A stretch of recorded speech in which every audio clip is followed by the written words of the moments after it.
ఈరోజు బోర్నపల్లి గ్రామం, హుజరాబాద్ మండల్, కరీంనగర్ జిల్లా, కుసుమ బుచ్చన్న గారి ఫీల్డ్ దగ్గరికి వచ్చినాం. బుచ్చన్న గారు నమస్తే. నమస్తే బుచ్చన్న గారు, మీరు అప్సై ఐట్ ఎప్పటి నుంచి వాడుతున్నారు? ఈ పసల నుంచి వాడుతున్నాం సార్. ఈ పసల నుంచి వాడతాం. అప్సై ఐట్ రెండో డోసులో కానీ మూడో డోసులో కానీ చల్లడం జరిగింది. అప్సై ఐట్ వాడిన విధానం ఇది.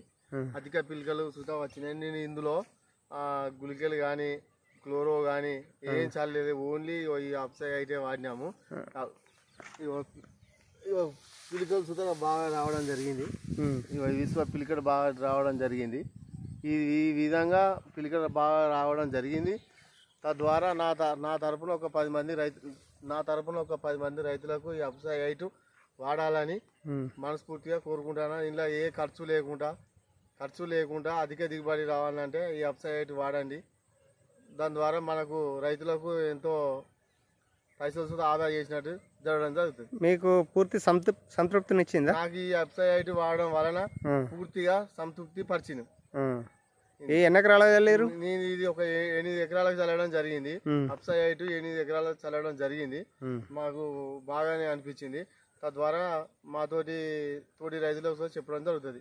ఇక ముందు సుధా ఈ అప్సై ఐట్ వాడాలని మనం కోరుకుంటాను. ఓకే. ఇప్పుడు నా పేరు కుసుంబ బుచ్చన్న, బోర్నపల్లి గ్రామం, బోర్నపల్లి మండలం, హుజరాబాద్ జిల్లా, కరీంనగర్. ఓకే బుచ్చన్న గారు, ఇప్పుడు ఈ 8 ఎకరాల ఫీల్డ్ లో మీరు ఎక్కడ గుళికలు చల్లలే? ఎక్కడ గుళికలు కానీ క్లోరో కానీ ఇప్పటి వరకు అయితే చల్లలే. ఇంచుమించు 20-25 పిలకలు మనకు ఈజీగా ఉన్నాయి.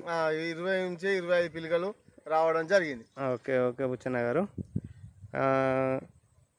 దీన్ని ఎంతమంది రైతులకు వరకు చెప్పారు మీరు? నేను ఒక 4-5 రైతులకు ఈ అప్సై ఐట్ వాడాలని చెప్పడం జరిగింది. ఓకే బుచ్చన్న గారు, ఇంకా వచ్చే పసలు కూడా ఈ మళ్ళీ నెక్స్ట్ వానాకాలం స్టేజ్ సుతా ఈ అప్సై ఐట్ వాడతా బరాబరి వాడతా. ఓకే బుచ్చన్న దాన్ని ఉంటే కట్ చేసి